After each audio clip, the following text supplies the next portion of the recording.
En ce premier dimanche du Carême, nous avons un récit tiré de l'Évangile de Marc qui nous amène à accompagner Jésus au désert et où nous assistons à l'inauguration de son ministère public.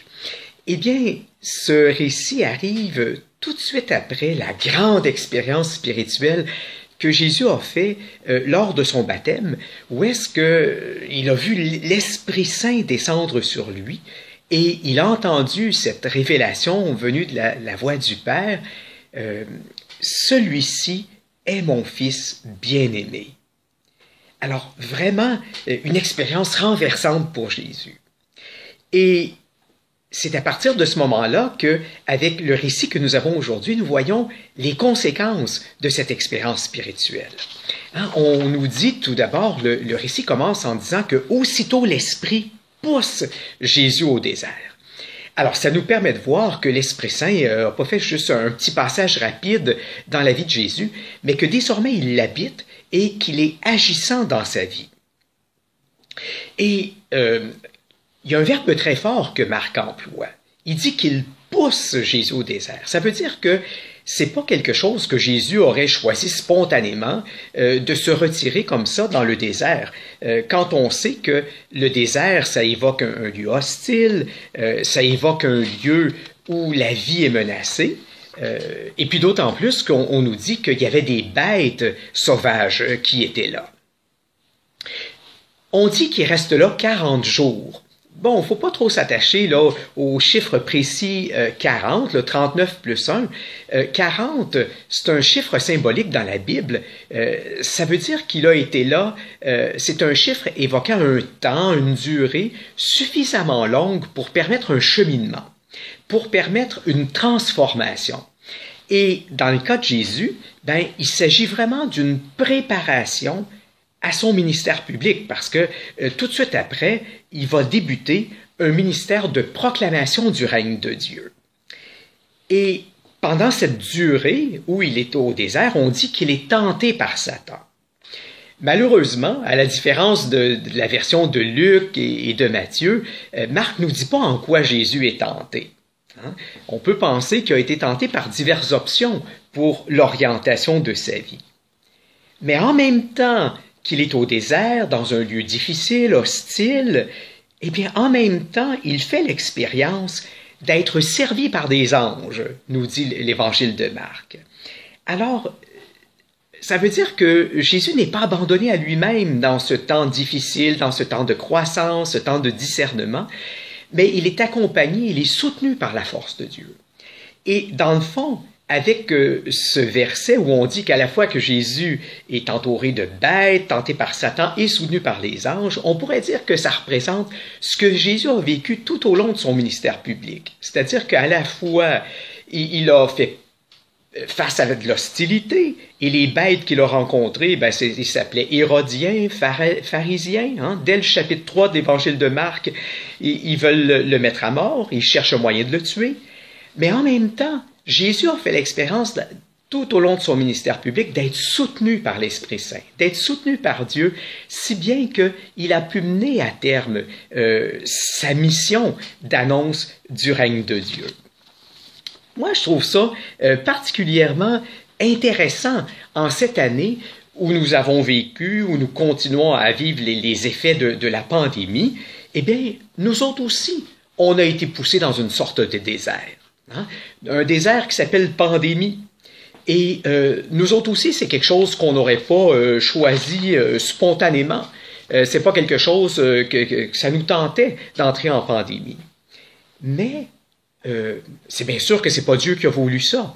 Mais est-ce que ça se pourrait que, comme pour Jésus au désert, est-ce que ça se pourrait que ce long temps, notre 40 jours, si je puis dire, de pandémie, chiffre symbolique, est-ce que ça se pourrait que ce soit formateur pour nous, pour notre mission, pour notre Église? L'Esprit Saint, est-ce que ça se pourrait qu'il soit capable de se servir de cette situation de désert pour nous préparer à bâtir une Église nouvelle, un nouveau type d'Église, l'Église dont il a besoin? La pandémie, c'est un peu comme notre désert, notre lieu d'épreuve.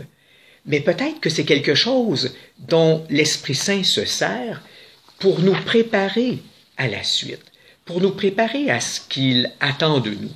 Et dans ce temps difficile, nous autres non plus, on n'a pas été abandonnés à nous-mêmes. De diverses façons, nous avons été soutenus aussi par des anges.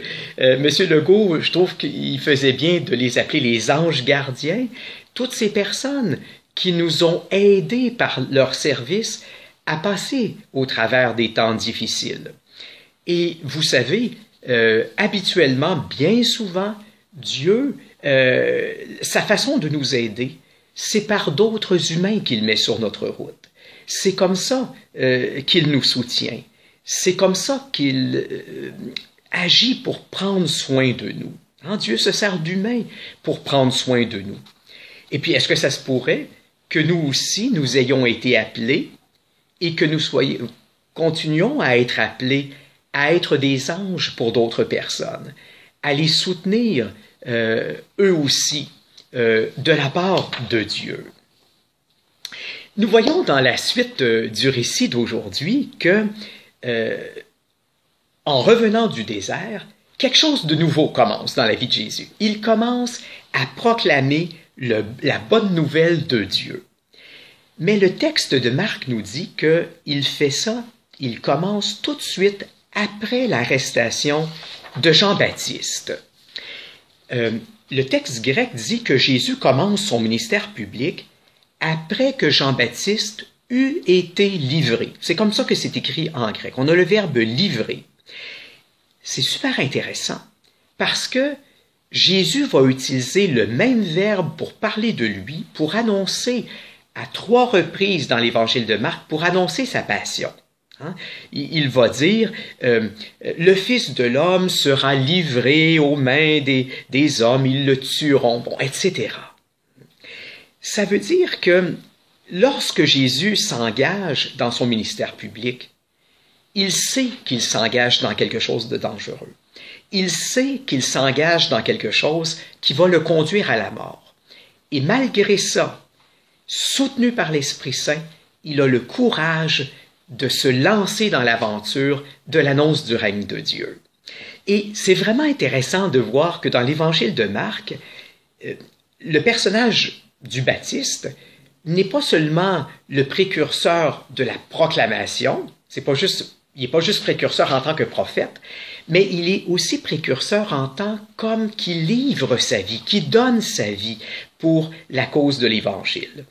Alors, Jésus, d'une certaine façon, suit ses traces dans son ministère de la parole, mais aussi dans le fait de donner sa vie pour la cause de l'Évangile. Un autre point intéressant dans notre Évangile d'aujourd'hui, c'est que Jésus, lui, va annoncer le règne de Dieu en Galilée. Or, au 1er siècle, à l'époque de Jésus, la Galilée, c'était une région frontalière et cohabitaient dans cette région-là beaucoup d'immigrés, de gens devenus d'un peu partout à travers l'Empire romain. Il y avait d'ailleurs une grande route commerçante internationale qui passait là, qui descendait en Égypte. Alors, ça amenait des gens d'un petit peu partout. Ça veut dire que lorsque Jésus, il y avait des troupes qui s'attroupaient autour de lui pour écouter sa parole, ça veut dire qu'il y avait probablement beaucoup de non-juifs, des gens de diverses nationalités. Et ça nous montre bien comment Marc estime que la bonne nouvelle de Jésus, elle est destinée à toute personne humaine. Hein? L'Évangile, c'est quelque chose qui peut éclairer le cœur de tout humain. Hein? Ce n'est pas seulement pour les Juifs. Et qu'est-ce que Jésus leur annonce à tous ces gens-là?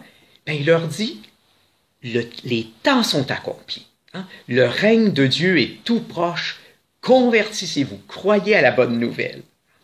Hein? Pour Jésus, c'est clair qu'avec le début de son ministère public, c'est une ère nouvelle qui commence. C'est un tournant de l'histoire. Et le signe qu'il donne qu'il y a vraiment un tournant dans l'histoire puis que le règne de Dieu est annoncé, bien ça on le voit dans la suite de l'évangile de Marc, là, dans les versets qui suivent, où est-ce que Jésus fait un exorcisme, il va faire des guérisons, hein, vraiment des signes que le règne de Dieu prend place et qu'il arrive. Bien, nous autres aussi, on est peut-être dans un tournant de l'histoire avec la pandémie. Et peut-être que notre carême de cette année, c'est peut-être pas d'ajouter des pénitences, d'ajouter des mortifications comme peut-être on le faisait d'autres années. On en a eu pas mal là, des pénitences puis des renoncements à vivre avec la pandémie. Mais cette année, on a peut-être à avoir un regard nouveau. C'est peut-être le temps, la période pour commencer à voir ce qui nous arrive avec les lunettes de la foi. Puis à voir comment Dieu est en train de nous travailler. C'est intéressant parce que Jésus dit « convertissez-vous ». Mais littéralement, en grec, il emploie un verbe qui veut dire « changer de mentalité ». Hein? Changer votre façon de penser. Hein? C'est le verbe métano, changer d'esprit. Alors, c'est peut-être le temps pour nous cette année d'apprendre à relire notre vécu avec les yeux de la foi, puis de voir les choses avec d'autres yeux, plutôt que de se plaindre de tout ce qui est arrivé, ben, de voir comment Dieu fait du neuf à travers tout ça, comment il nous prépare à quelque chose de nouveau, puis qui est peut-être une étape dans la réalisation de son projet. Eh bien, en ce premier dimanche du carême, ben, rendons grâce pour le fait que Dieu nous accompagne à travers tout ça, qu'il ait mis des anges gardiens sur notre route. Et on peut demander de devenir comme Jésus, des gens pleinement engagés, malgré les difficultés, au service de l'annonce de la bonne nouvelle. Et nous pouvons aussi lui demander, en ce temps de carême, de nous aider à voir clair et d'apprendre à s'abandonner, comme Jésus l'a fait au désert, à s'abandonner à son action et à s'ouvrir à sa bonne nouvelle. Amen.